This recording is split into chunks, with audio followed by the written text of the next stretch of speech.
Hi, I'm David from the Tim Group, and I'm going to talk about our approach to auto-signing that we implemented to solve some problems that are probably reasonably common. I'm going to talk about the problem that we had. We don't use AWS, we built our own sort of platform. We probably, for legacy reasons that I can discuss afterwards if anyone's interested. And I'm going to discuss the solution requirements that we had to do with signing certificates. And then the steps, the evolutions we went through, ending up with our own implementation of an auto-signing script. And then summary. So, we inherited an infrastructure which was physical machines, very underutilized machines, lots of them. And there was a big project at Tim Group to consolidate these machines. And as part of that, we developed tools for spinning up virtual machines, running Puppet on them, testing them, so that we didn't have to do them, provision them manually. So we now have a continuous integration environment with that spins up sets of machines, like clusters of machines, load balancers, databases, everything, the whole stack, and then tests them in various ways. The goal is to test every change. I think we do test every change. We don't roll it out into production automatically at the moment, but that is a goal of ours. So how does this relate to auto-signing? Well, when the machine comes up, we have to sign the certificate so that the machine can run, because otherwise it wouldn't meet those scalability goals of being able to test every change.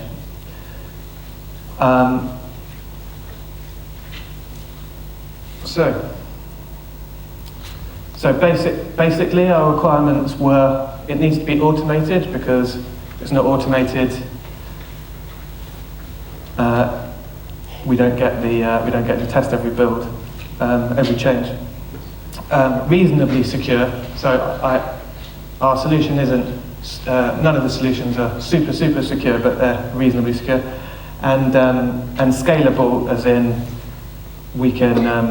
However many machines we've got, we should be able to get them provisioned. So we started off when we had a few machines. We started off manually signing the cert. So we bring the machine up, and we log into the Puppet Master, and we sign the cert. So this diagram, time goes downwards. This is a interaction diagram. Time goes downwards, so a machine, we launch a machine on a compute node with like a DOM0 KVM host. Machine comes up, it generates a CSR, and then a human logs in and types sign the cert. Obviously that's reasonably secure, but it's not very scalable or therefore automated. So then we, in our development cycle, we started auto-signing, which meant that we could test every build like we wanted to. So we'd spin up a machine, it would auto-sign and run, we'd run all the tests and everything. That's fine, but we wanted a bit more security guarantees. So we then went to what we call pole sign, which is basically we spin up the machine, and then via using mcollective, we continually tell the Puppet Master, sign the cert, sign the cert, sign the cert, for a very long time until the machine comes up, checks in, gives the certificate signing request, and it gets signed. The main reason we moved away from this is I think RE came and did some consultancy with us and said, why are you generating billions of temporary queues in the mcollective infrastructure?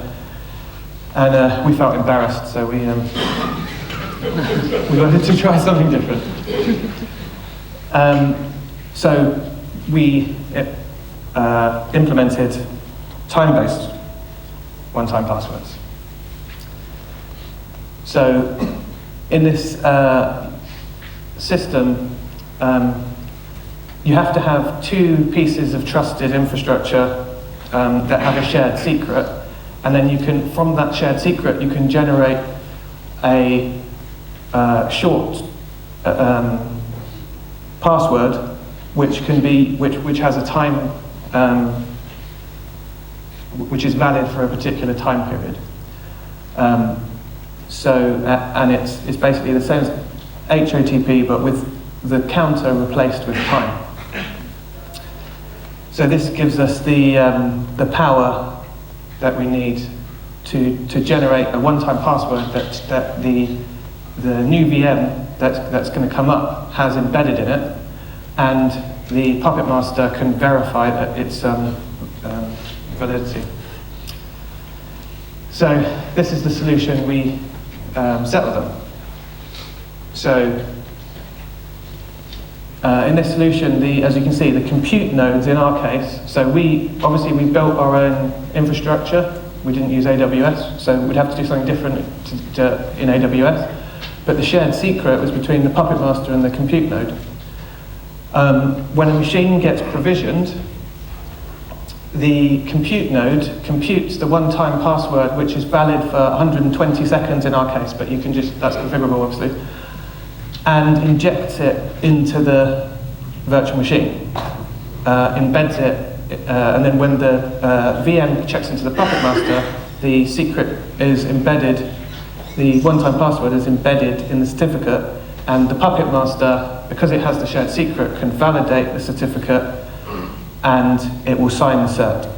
And this results in an event being sent back, which we can then capture on the client side and do something with, like tell the user that the machine's being provisioned, or kick off some tests or something like that.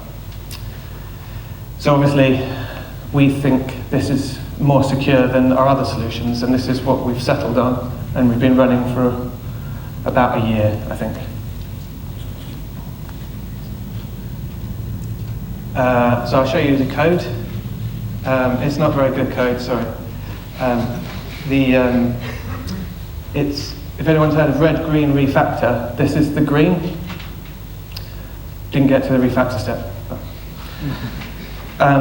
You can, I've put it on GitHub if you want to steal it and turn it into better code, but it does work. So this is a snippet from our provisioning system, but you could translate it into whatever provisioning system you're using. Basically, you put this key, PP pre-shared key, into the file CSR attributes YAML, and then when the machine comes up, that will be embedded. That attribute will be embedded in the certificate in the CSR, and the Puppet Master will be able to extract it and do whatever it wants with it. And obviously, we've got the 120 seconds there. And we use the TOTP library. And then on the Puppet Master, in the puppet.conf, we put the auto-sign equals our script. Oh, sorry about the green. I was told that wasn't a good idea, but I liked it. Then when the actual auto-signer, when the certificate comes in, we have some dodgy code that pulls out the attribute and then runs the verify with drift, which accounts for slight differences in time between the servers. And it returns a 0 exit code if the certificate is valid given the secret key. That's it. So, in summary, the provisioning system and the Puppet Master have a shared secret, and the VMs have a derived one-time password which is valid for 120 seconds, which means it has to work has to get checked into the Puppet Master within 120 seconds. And obviously the times need to be in sync for this to work. So I have finished a bit early, but any questions?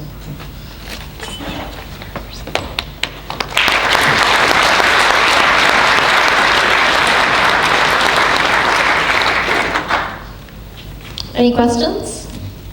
What do you consider to be the insecure part? Of which solution? The whole thing. You said it was quite secure at the beginning. So when the machine comes up, which one? Manual certs? Auto signing? Yeah, auto sign. So the problem there is that if you can talk to the Puppet Master somehow, then you can become any node that the Puppet Master knows about. So you could become a machine with database passwords or something. And equally, you could escalate another machine that you've got.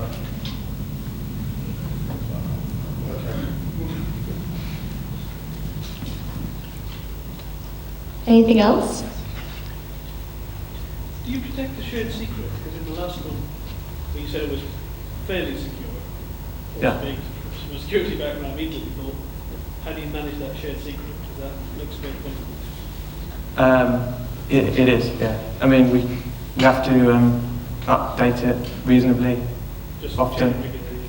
Yeah, but it's more secure than having one shared secret across the whole infrastructure. Oh, absolutely. It's just not. If you've got a better solution, then I'd be interested. You need some kind of protected site. Mm.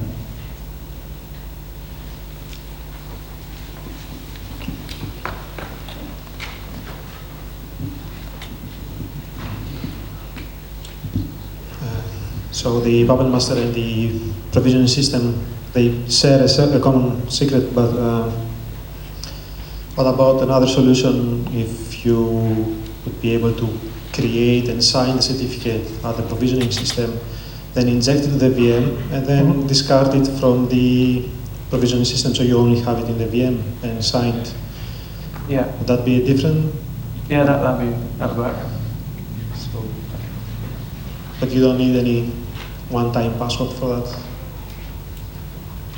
Yeah.